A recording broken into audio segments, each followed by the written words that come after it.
Chapter 32, The Fall of Man. Holy angels often visited the garden and gave instruction to Adam and Eve concerning their employment, and also taught them concerning the rebellion and fall of Satan. The angels warned them of Satan and cautioned them not to separate from each other in their employment, for they might be brought in contact with this fallen foe. The angels also enjoined upon them to follow closely the directions God had given them, for in perfect obedience only were they safe. Then this fallen foe could have no power over them. Satan commenced his work with Eve to cause her to disobey. She first erred in wandering from her husband, next in lingering around the forbidden tree, and next in listening to the voice of the tempter, and even daring to doubt what God had said, "In the day that thou eatest thereof thou shalt surely die."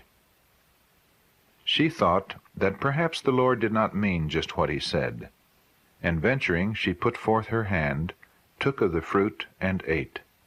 It was pleasing to the eye and pleasant to the taste. Then she was jealous that God had withheld from them what was really for their good, and she offered the fruit to her husband, thereby tempting him. She related to Adam all that the serpent had said, and expressed her astonishment that he had the power of speech. I saw a sadness come over Adam's countenance. He appeared afraid and astonished. A struggle seemed to be going on in his mind. He felt sure that this was the foe against whom they had been warned, and that his wife must die. They must be separated. His love for Eve was strong, and in utter discouragement he resolved to share her fate. He seized the fruit and quickly ate it. Then Satan exulted. He had rebelled in heaven and had gained sympathizers who loved him and followed him in his rebellion. He had fallen and caused others to fall with him, and he had now tempted the woman to distrust God, to inquire into his wisdom, and to seek to penetrate his all-wise plans. Satan knew that the woman would not fall alone. Adam, through his love for Eve, disobeyed the command of God and fell with her. The news of man's fall spread through heaven. Every harp was hushed. The angels cast their crowns from their heads in sorrow. All heaven was in agitation. A council was held to decide what must be done with the guilty pair.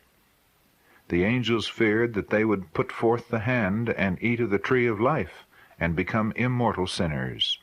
But God said that he would drive the transgressors from the garden. Angels were immediately commissioned to guard the way of the tree of life. It had been Satan's studied plan that Adam and Eve should disobey God, receive his frown, and then partake of the tree of life, that they might live forever in sin and disobedience, and thus sin be immortalized. But holy angels were sent to drive them out of the garden, and to bar their way to the tree of life. Each of these mighty angels had in his right hand something which had the appearance of a glittering sword.